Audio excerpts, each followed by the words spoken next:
হয় না। রক্তের নেই কোনো জাত, রক্তের নেই কোনো ধর্ম। কার শরীরে কার রক্ত যাচ্ছে সেটা বোঝা বড় দায়। সেখানে হরিজন থেকে শুরু করে মহাজন, রক্তের কোনো কিছু দেখা হয় না। হরিজনের শরীরে যদি এ পজিটিভ রক্ত থাকে, তাহলে মহাজনের শরীরেও এ পজিটিভ রক্তটাই লাগবে। হতে পারে সে কোটিপতি, আর যে হরিজন সে ভিক্ষা করে খায়, কিন্তু তার রক্তই যাচ্ছে মহাজনের শরীরে। তাহলে সে মহাজন কি দেখছে যে আমি হরিজনের কাছ থেকে রক্তটা নিয়ে আমার প্রাণটা বাঁচলো?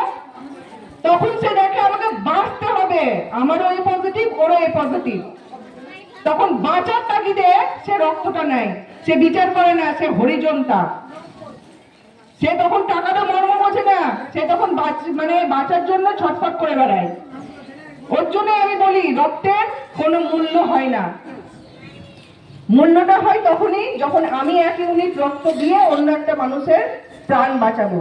আমি নিজে একজন মহিলা, একটা মা, আমি সংসার চালাই, বাইরের কাজকর্ম সামলাই, আমি নিজে সেন্ট্রাল এমপ্লয়ি, আমি রেলে টিটিতে চাকরি করি, হাওড়া ডিভিশনে আমার পোস্টিং।